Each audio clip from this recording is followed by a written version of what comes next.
বর্ণমালা আদর্শ উচ্চ বিদ্যালয় ও কলেজের পক্ষ থেকে আজকের অনলাইন ক্লাসে সকলকে স্বাগত জানাচ্ছি। আমি মোহাম্মদ মুক্তার হোসেন। আমাদের আজকের বিষয় নবম ও দশম শ্রেণীর তথ্য ও যোগাযোগ প্রযুক্তি। আমাদের আজকের পাঠ প্রথম অধ্যায় থেকে ই গভর্নেন্স ও বাংলাদেশ।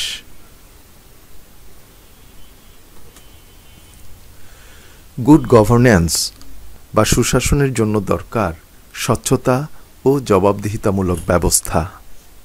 ডিজিটাল ব্যবস্থা প্রচলনের ফলে সরকারি ব্যবস্থাসমূহকে আধুনিক ও যুগোপযোগী করার পাশাপাশি সরকারি ব্যবস্থাসমূহের স্বচ্ছতা ও জবাবদিহিতা নিশ্চিত করা সম্ভব।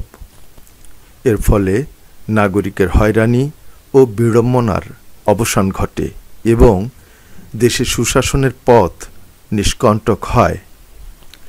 শাসন ব্যবস্থায় ও প্রক্রিয়ায় ইলেকট্রনিক বা ডিজিটাল পদ্ধতির প্রয়োগই হচ্ছে ই গভর্নেন্স। একটা সময় ছিল যখন পাবলিক পরীক্ষার ফলাফল সংগ্রহ করা ছিল পরীক্ষার্থী এবং তাদের অভিভাবকদের জন্য এক বিড়ম্বনার ব্যাপার। বিশেষ করে প্রধান প্রধান শহর থেকে দূরবর্তী গ্রামে অবস্থানরতদের পক্ষে এটি ছিল দুষ্কর। মাত্র 2 দশক আগেও এসএসসি এবং এইচএসসি পরীক্ষার ফলাফল প্রকাশের 7 দিন পরেও অনেকেই তাদের ফলাফল জানতে পারত না। কিন্তু বর্তমানে ফল প্রকাশের সঙ্গে সঙ্গে ইন্টারনেট ও মোবাইল ফোনে SMS-এর মাধ্যমে ফলাফল জানা সম্ভব। ফলে ফলাফল জানার যে বিড়ম্বনা ছিল সেটি অবসান হয়েছে। শিক্ষাক্ষেত্রে ই গভর্নেন্সের আরও একটি উদাহরণ হল উচ্চশিক্ষা প্রতিষ্ঠানে ভর্তির জন্য মোবাইল ফোনে আবেদন করার সুযোগ। ফলে ভর্তি ক্ষেত্রে যে বিড়ম্বনা হতো তা দূর হয়েছে। আবার জেলা প্রশাসকের কার্যালয়ের সকল সেবা স্বল্প সময়ে কম খরচে এবং ঝামেলাহীনভাবে পাওয়ার জন্য চালু হয়েছে জেলা ই-সেবা কেন্দ্র। এর ফলে আগে যেখানে কোনো সেবা পেতে 2 থেকে 3 সপ্তাহ সময় লাগত, সেটি এখন মাত্র 2 থেকে 5 দিনেই পাওয়া যাচ্ছে। শুধু তাই নয়, তথ্যের ডিজিটালকরণের ফলে সিদ্ধান্ত গ্রহণে সময় কম লাগছে। সেবা প্রদানের স্বচ্ছতা ও জবাবদিহিতা বৃদ্ধির পাশাপাশি বিভিন্ন দলিল, পর্চা প্রভৃতির নকল প্রদানে সংশ্লিষ্ট দপ্তরের সক্ষমতাও অনেক বৃদ্ধি পেয়েছে। নাগরিক যন্ত্রণার আরও একটি উদাহরণ হল পরিষেবা সমূহের বিল পরিশোধ। বিদ্যুৎ, গ্যাস, পানি ইত্যাদির বিল পরিশোধের গতানুগতিক পদ্ধতি খুবই সময়সাপেক্ষ এবং যন্ত্রণাদায়ক। কোনো কোনো ক্ষেত্রে একটি সম্পূর্ণ কর্মময় দিন বিদ্যুৎ বিল পরিশোধেই নাগরিককে ব্যয় করতে হয়। কিন্তু বর্তমানে মোবাইল ফোন কিংবা অনলাইনে এই বিল পরিশোধ করা যায়। কেবল বিদ্যুৎ বিল নয়, পানি ও গ্যাসের বিলও এখন অনলাইনে ও মোবাইল ফোনে পরিশোধ করা যায়। গভর্নেন্সের মূল বিষয় হল নাগরিকের জীবনমান উন্নত করা এবং হয়রানিমুক্ত রাখা। ই গভর্নেন্সের মাধ্যমে কোনো কোনো কার্যক্রম 365 দিনের 24 ঘন্টা করা সম্ভব, যেমন এটিএম সেবা, মোবাইল ব্যাংকিং, তথ্য সেবা ইত্যাদি।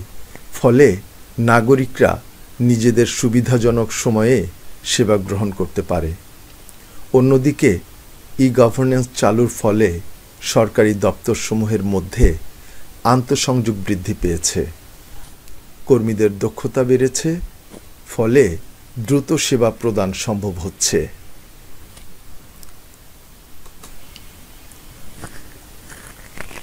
সুপ্রিয় শিক্ষার্থীরা, এতক্ষণ যে টপিক নিয়ে আলোচনা করলাম সেই টপিকের উপর এখন কিছু বহু নির্বাচনী প্রশ্ন অনুশীলন করব। আমাদের প্রথম প্রশ্নটি হলো, বর্তমানে এসএসসি বা এইচএসসি পরীক্ষার ফলাফল প্রকাশের সাথে সাথে পাওয়া যায় 1. টেলিভিশনে, 2. ইন্টারনেটে, 3. মোবাইলে। নিচের কোনটি সঠিক?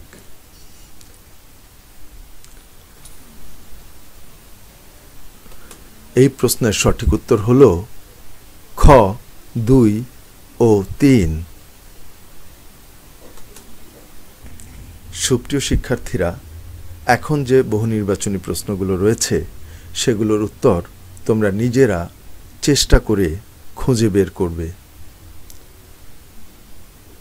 এখনকার প্রশ্নটি হলো, আগে যেসব সেবা পেতে 2-3 সপ্তাহ সময় লাগত এখন লাগে ক, 2 থেকে 3 দিন, খ, 2 থেকে 4 দিন, গ, 2 থেকে 5 দিন, ঘ, 2 থেকে 6 দিন।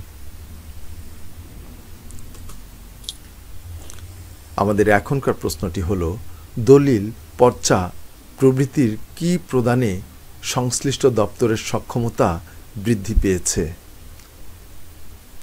ক, আসল, খ, নকল, গ, কপি, ঘ, নথি। আমাদের এখনকার প্রশ্নটি হলো, কোন কার্যক্রমটি 365 দিনের 24 ঘন্টা চালু আছে? ক, বিদ্যালয়, খ, অফিস আদালত, গ, এটিএম, ঘ, ই-পুরজি। সুপ্রিয় শিক্ষার্থীরা, এতক্ষণ আমরা যে টপিকটি আলোচনা করলাম সেই টপিকটি তোমরা বাড়িতে আরও অধ্যয়ন করবে, তাহলে আরও জানতে পারবে।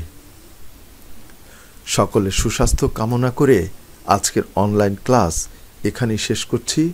তোমাদের সাথে পরবর্তীতে দেখা হবে অন্য কোনো ক্লাসে, অন্য কোনো সময়। সকলকে ধন্যবাদ।